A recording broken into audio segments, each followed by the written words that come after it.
as you know, and then we'll play Shedeur at quarterback. And as I mentioned moments ago, speaking of young quarterbacks, Browns rookie Asserteur Sanders is expected to start Cleveland. And he says, I want Shedeur to play against Minnesota, October 12th. I'll keep saying it.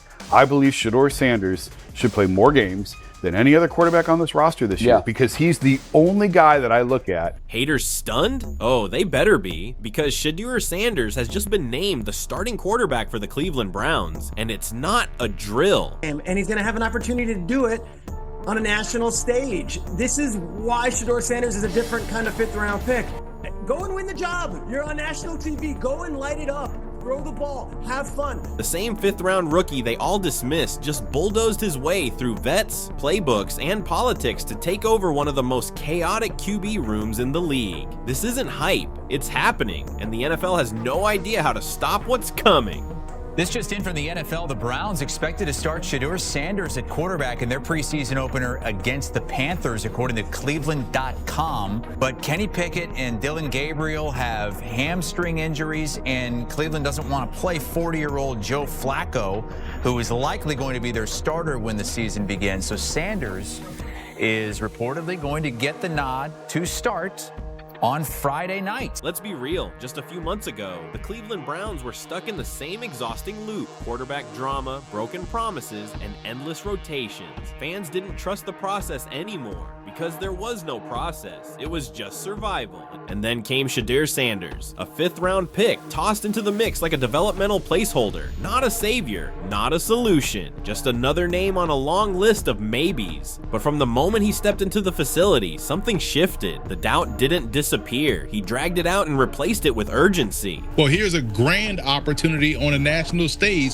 to show why you deserve to not only earn those reps, but be really in contention for QB1 at the position, because if we're going to base this off talent, he's the most talented one in the room. Suddenly, the conversation in Cleveland changed. No more questions about who's next. No more hoping someone figures it out. The vibe flipped from "we're cursed" to "how far can this kid take us?" And that's not media spin. That's from the locker room. Veteran players, guys who've seen this team chew up and spit out quarterbacks for years, started whispering it first, then saying it out loud. We finally have our quarterback. And they weren't talking about the guy with the 9-figure contract. They were talking about the kid, the fifth rounder who walked in like he owned it and then proved he did. Many believe forced Andrew Berry and Stefanski to draft Shedeur Sanders. They drafted Dillon Gabriel probably a round or two early, hoping to get out of the Shedeur sweepstakes. So the question is, at some point Haslam's going to come down and say, play Shedeur Sanders. Let's talk about how this really went down, because Shedeur didn't just rise through the ranks. He broke through the ceiling. Behind the scenes, Browns owner Jimmy Haslam wasn't just interested, he was all in. This wasn't a wait-and-see situation. Haslam wanted Shedeur front and center, starting, leading, and owning that QB1 spot from day one. And Stefanski, yeah, he wasn't exactly thrilled. He wanted safe, he wanted gradual. That's why the Browns took Dillon Gabriel 2 rounds earlier. A move that wasn't about talent, it was about control. They were trying to avoid the Shedeur situation altogether. And many do that the owner, he's the one that wanted Manziel. He's the one that did Deshaun Watson. He's the one that wanted Baker Mayfield. This is an ownership group that likes headlines at quarterbacks. But guess what? That plan didn't last 2 weeks. Haslam turned up the pressure and everything shifted. Coaching staff tried to slow things down, but the more Shedeur showed up in camp, the less they could justify holding him back. This wasn't hype, this was takeover mode. While the $230 million man stood silent on the sideline, a fifth-round rookie walked into the building and took the keys. Not because they let him, because he gave them no other choice. And just like that, the Browns weren't Stefanski's team anymore. They were Shedeur's. Waiting on Shedeur Sanders getting an opportunity, a fair shot at this QB1 for the Cleveland Browns. Because during training camp so far, Shedeur has outperformed each and one of those quarterbacks. Now here's where everything got real, because once camp started, there was no denying it. Shedeur didn't just show flashes, he took over the field, first in, last out, every single day. While the other QBs were pacing reps or managing workloads, Shedeur was out there running drills like it was week 17 and the playoffs were on the line. And it wasn't just hustle, it was execution. He was sharp, fast, and decisive. Even when he was stuck with the second and third string units, he made them look like starters. Backup wideouts were suddenly catching lasers in stride. Third stringers were getting highlight film. And yes, the Browns' first team defense, he diced them up with the twos. I'm expecting Shedeur to realize the gravity of this moment and to play really well, because one, he has to, because that gives credence to everyone else saying, well, see, this is why you win the 5th round. This is why you are this on the depth chart. This is why you shouldn't be a starter in the NFL.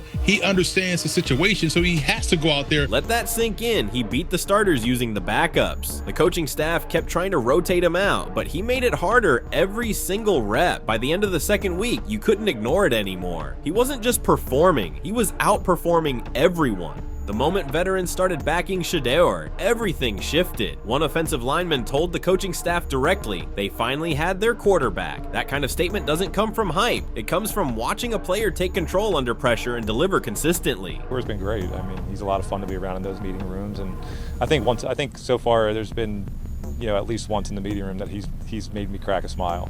Even Flacco, Super Bowl MVP, watched a deep corner route in film, paused it, and called it a year 5 read. That kind of respect, you don't earn it by talking. Receivers quickly followed. Several asked to run routes with Shedeur because his ball placement gave them confidence. One told coaches, he puts it where only I can get it. That level of trust doesn't come easily, especially not from veterans. Shedeur didn't have to campaign for leadership. He earned it through precision, awareness, and complete command. By the end of camp, it wasn't a debate. The locker room was already behind him. We have a great feel for this young man. He's a very, very hard worker. He has fun when he's in the building. I'm enjoying watching him progress with every single meeting, with every single rep. Let's be honest, Stefanski thought he had control of the quarterback timeline. The idea was to ease Shedeur in quietly, keep the vets up front, and manage expectations. But within 2 weeks, that entire plan collapsed. Every time Shedeur hit the field, he exposed the gap, not just in talent, but in speed, awareness, and decision-making. Coaches didn't just take notice. They started tweaking the system. Plays got faster, reads got sharper, and suddenly the offense wasn't built to protect a rookie. It was built to unleash him. By the end of camp, Stefanski wasn't calling the shots. He was adjusting to the one quarterback who refused to wait. But this is a vital situation that Shedeur has, and almost an opportunity for him to move up in that depth chart just by default based on the performance in a week 1 preseason game. Everything changed the moment Shedeur took the field under the lights. His preseason debut erased any remaining doubt. From the opening snap, he played with total control. Quick reads, precise throws, flawless execution. He led 2 touchdown drives and a field goal in just 1 quarter, making it look routine. There were no rookie jitters, no hesitation, just a quarterback running the offense with confidence and command. That performance didn't just impress the coaches, it ended the conversation.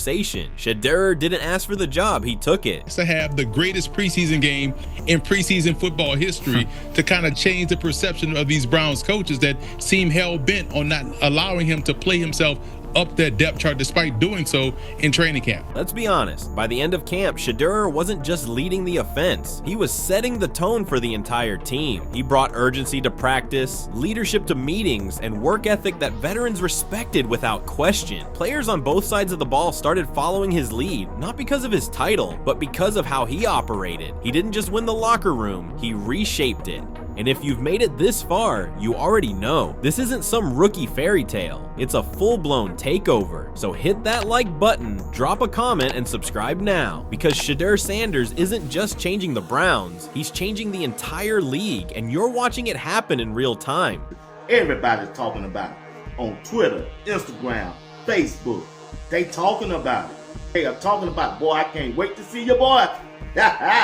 And the rest of the world, they finally woke up. No surprise here, once Shedeur took over, the hype train didn't just roll, it exploded. His preseason tape went everywhere. Social media couldn't stop talking, and number stand-up 12 became a movement overnight. The same analysts who ignored him on draft day were now calling him the steal of the year, not because of flash, but because he looked unstoppable. After all the hype, week 1 was the real test, and Shedeur delivered. He opened the game with a flawless touchdown drive, read the defense like a vet, and finished the half with 187 yards, 2 touchdowns, and 0 sacks. While others talked, he proved he was already running the show.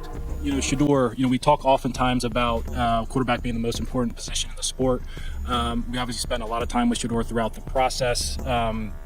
He's highly accurate, can play well from the pocket, very productive college career. And by mid-season, it was obvious. Shedeur wasn't just holding the job, he was running the league's blueprint into the ground. The Browns were winning, defenses couldn't figure him out, and even in high-pressure games, he stayed ice cold. One week, he's orchestrating comebacks. The next, he's tearing apart elite secondaries. Meanwhile, Deshaun Watson, still on the sideline, still getting paid, but the locker room had already moved on. Front office drama didn't matter. The players knew who their quarterback was, and they weren't looking back. Plays well, and we've seen him play well in practice.